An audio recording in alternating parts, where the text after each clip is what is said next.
بسم الله الرحمن الرحيم يا الله لا خوف عليكم ولا هم يحزنون صدق الله العظيم والصلاة والسلام عليك يا رسول الله وعلى آله وصحبه سيدنا الصلاة والسلام وعلى آله وصحبه يا سيدي حبيب الله السلام غیرتی قابل احترام السلام علیکم ورحمۃ اللہ وبرکاتہ۔ میں یہ ضروری سمجھا کہ غوث اعظم سرکار کی بڑی گرامی سے آغاز کرا تو آپ کو عالم دین میں کوشش کروں گا کہ تھوڑی سی آپ کی روشنی کے مطابق اپنے علم کے مطابق سرکار کی اولادوں کے بارے میں کچھ بات کر سکوں۔ یہ 11ویں شریف کا ہے، تمام جو ہم ماشاءاللہ ہر ماہ ہر چاند کی 12 تاریخ کو کر رہے ہیں، اس کی نسبت حضور غوث اعظم سرکار سے ان کو 11ویں والا بھی شہزادہ غوث البلا غوث القادر جیلانی بھی کہا جاتا ہے۔ آپ اس ماہ مبارک میں آپ کا وصال بھی ہے اور آپ کی ولادت بھی ہے۔ حضور غوث اعظم سرکار کا اگر ان کے نسبت سے دیکھا جائے تو ماں کی طرف سے یہ حسینی سید ہے اور والوں کی طرف سے یہ حسنی سید ہے اور یہ حسنی حسینی شہزادہ ہے۔ اور میں مزید کہوں گا کہ ان کے باپ بھی ولی تھے اور ماں بھی ولی تھی، نانا بھی ولی تھا اور دادا بھی ولی۔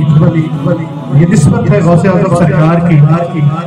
ہم نے بڑا بچپن میں بلکہ الحمدللہ ہمارے سنی بچوں کو تو یہ بچپن سے ہی یاد کروایا جاتا ہے واقعہ 40 اشرفیوں والا۔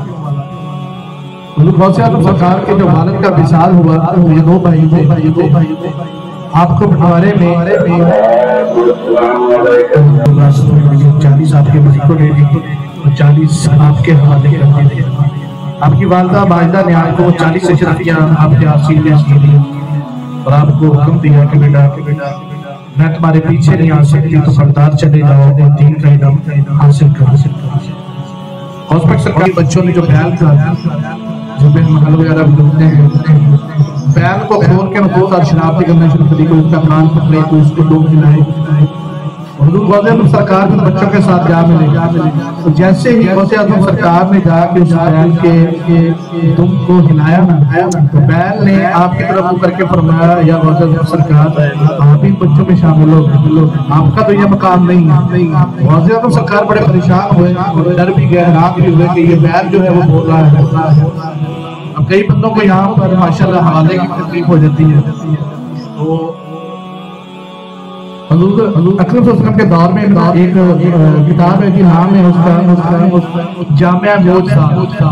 اس کے اندر میں ایک صحابی رسول تھے، انہوں نے واقعہ بیان کیا، کہتے کہ میں بیل جو ہے اللہ پاک نے اس کو سواری کے لیے پیدا نہیں، بیل جو ہے باقی سارے جانور جو ہے وہ سواری کے لیے ہیں، خچر ہو گیا، گدھے پہ بھی لوگ سوار ہو جاتے ہیں، گھوڑے پہ سوار ہو جاتے ہیں، لیکن جو بیل ہے یہ سواری کے لیے، بیل پہ ہم سواری نہیں کر سکتے، ہم اس میں کھیتوں میں کام لے سکتے ہیں۔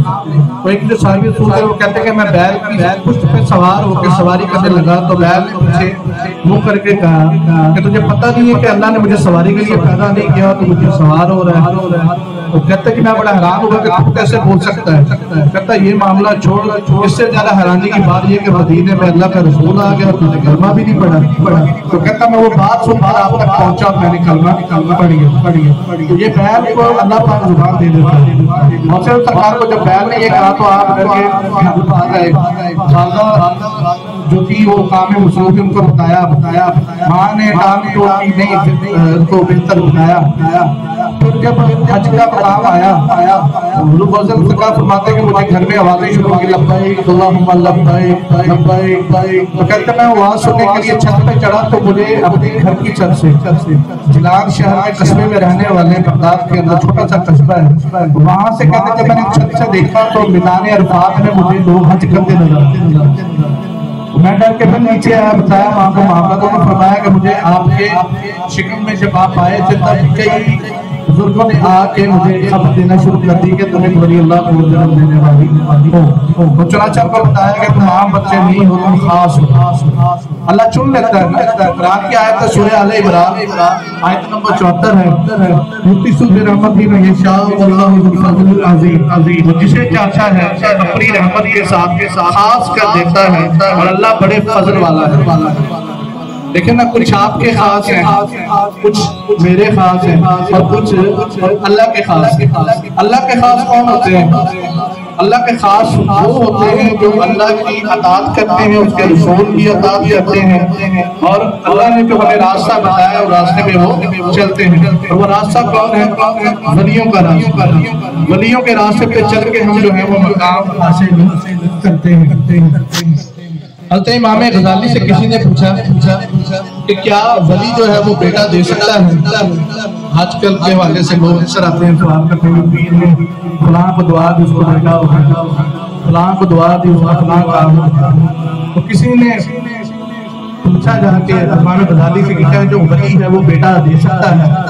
حضرت امام غزالی نے اس کو مسکرا کر فرمایا کہ پہلے تو یہ بتا کہ جو ولی ہوتا ہے کیا وہ اللہ کو ملا دیتا ہے؟ فرمایا بے شک ولی جو ہے وہ اللہ کو ملا دیتا ہے۔ فرمایا کہ وہ ولی اللہ کو ملا سکتا ہے تو بیٹے والا معاملہ تو بہت چھوٹا ہے، اللہ مان لیتا ہے۔ میں نے بتایا نا کہ اللہ کے کچھ خاص ہوتے ہیں، جیسے میرے اور آپ کے مجھ سے وہ خاص دوست میرے ہیں، مجھے آ کے ریکویسٹ کریں گے بھائی بیٹھے ہیں، جانی بھائی بیٹھے ہیں، نادل بھائی کوئی آ کے شاہ صاحب یہ فلاں کام ہے مہربانی کریں، میں کہوں گا یار یہ بچہ میری بڑی مانتا ہے، میرے ساتھ رہتا ہے، مہذب بچہ ہے، مہذب ہے، تو میں اس کا حیا کروں۔ اللہ بھی ایسے حیا میں ہو بندوں پر جو اس کی مانتے ہیں، جو اس کی مانتے ہیں، تو اللہ جو اللہ کی مانتا ہے پھر اللہ بھی ان کی مانتا ہے۔ بہت سے اعظم سرکار ایک واقعہ آ گیا، اس کے بعد میں بھی پڑھیں گے، ذرا وقت نہیں مل رہا۔ ایک بچی آ گئی، آ کے اس نے بہت سے اعظم سرکار سے رو کے استغاثہ کیا، بہت سے اعظم سرکار میری 6 بیٹیاں ہیں اور میرے گھر والے نے کہا اگر 7 بیٹی ہوئی تو میں تمہیں طلاق دوں گا۔ میرا گھر جو ہے وہ بہت سے اعظم سرکار آپ نے آپ نے کہا کہ بھی اپنے خامد کو بھیجنا، مجھ سے بات کرنا، دنیا داری تھی۔ آپ نے اس کے خامد کو بلایا، اس کی والدہ کو بلایا، اس سے بات کی، لیکن جو نہیں مانتے وہ غوث کی بھی نہیں مانتے، جو نہیں مانتے وہ غوث کی بھی نہیں مانتے، ان کو پھر بات بھیجنا۔ اللہ ہے اس کو کہا کہ سمجھایا کہ یہ تو دیکھیں اللہ کا معاملہ، اللہ جسے چاہے بیٹیاں دے، جسے چاہے بیٹے دے، وہ اللہ کی تقسیم ہے، تو تم راضی رہو۔ نہیں، اس نے کہا یہ نہیں جناب، اس دفعہ اگر بیٹا نہ ہو تو میں اس کو طلاق دے دوں گا، میں اس کو فارغ کروں گا۔ تو پھر فقیروں کے پاس جو ولی ہوتے ہیں اللہ کے پاس، ان کے پاس ایک خاص ہتھیار ہوتا ہے۔ جو بھی اللہ کے ولی ہوتے ہیں، اللہ کے برگزیدہ بندے ہوتے ہیں، ان کے پاس خاص ہتھیار ہوتا ہے، اور اس ہتھیار کا نام ہے مصلی۔ حضور غوث اعظم سرکار نے اس ہتھیار کو استعمال کیا، مصلی بچھایا، اور بڑے ہی پیارے انداز سے اللہ سے فرمایا یا اللہ اس عورت کے دل میں نے تو نہیں ڈالا کہ تو غوث اعظم کے در پہ چلے جائے، یا اللہ تو نے اس عورت کے دل میں ڈالا کہ تو عبد القادر کے دروازے پہ چلی جا، تجھے بیٹا مل جائے گا۔ اب اگر تو نے ڈال ہی دیا تو اس کو بیٹا بھی تو نے ہی عطا کرنا ہے۔ میں نے تو کسی کو نہیں کہا کہ میں کچھ کر سکتا ہوں، یا اللہ تو ہی فضل کرنے والا، تو ہی بیٹا دینے والا ہے۔ لیکن اگر یہ بات اب تو نے اس کے دل میں ڈال ہی دی ہے تو اب اس کی لاج بھی تم نے ہی رکھنی ہے، عبد القادر کی لاج بھی تم نے ہی رکھنی ہے۔ اور لاجوں والا نے لاج بھی رکھی، تو اس عورت کو ماشاءاللہ 7 بیٹے ہوئے، ایک نہیں 7 بیٹے ہوئے۔ یہ کرامت ہے میرے غوث کی۔ غوث اعظم سرکار کے بارے میں سن کہ ماشاءاللہ آپ واز کرنے سے ڈرتے تھے، 12 سال علم حاصل کر لیا، لیکن جب واز پہ جاتے تھے تو ڈر لگتا تھا۔ ایک دن صاحب رات کو سوئے، سرکار کی زیارت ہوگی، حضرت محمد فضل نے فرمایا کہ عبد القادر تو واز کیوں نہیں کرتا؟ واز کیا کر لوگ اس سے زیادہ فائدہ اٹھائیں گے۔ فرمایا حضور میں واز اس لیے نہیں کرتا کہ مجھے ڈر لگتا ہے کہ پتہ نہیں میرے لہجے میں تاثیر ہے کہ نہیں ہے۔ تو اب سرکار نے فرمایا کہ عبد القادر تیرا کام ہے منہ کھولنا، تیرا کام ہے منہ کھولنا، تاثیر پیدا کرنا ہمارا کام ہے۔ عبد القادر سرکار فرماتے ہیں کہ سرکار نے میرا خام میں منہ کھلوایا اور 7 دفعہ وابط اہین جو ہے وہ اپنا مجھے عطا کیا۔ پھر لوگوں نے تاثیر بھی دیکھی کہ سرکار غوث اعظم کے پاس 70,000 کا مجمع جو تھا وہ بیٹھ کے سنتا، 70,000 کا مجمع۔ اور وہ مجمع جب پہلے بندے سے جا کے پوچھا جاتا تھا کہ آپ کو تکلیف کی سمجھ آئی ہے، پھر آخری سے جا کے پوچھا جاتا تھا، پہلے والا بھی وہی کہتا تھا ویسے سمجھ آئی، اور آخری بھی کہتا تھا، اور بغیر لاؤڈ سپیکر کوئی ساؤنڈ سسٹم وغیرہ تب نہیں ہوتے۔ نعرہ تکبیر، اللہ اکبر، نعرہ رسالت، یا رسول اللہ، نعرہ غوثیہ، یا غوثیہ۔ حضور غوث اعظم سرکار ایک دفعہ باز فرما رہے تھے،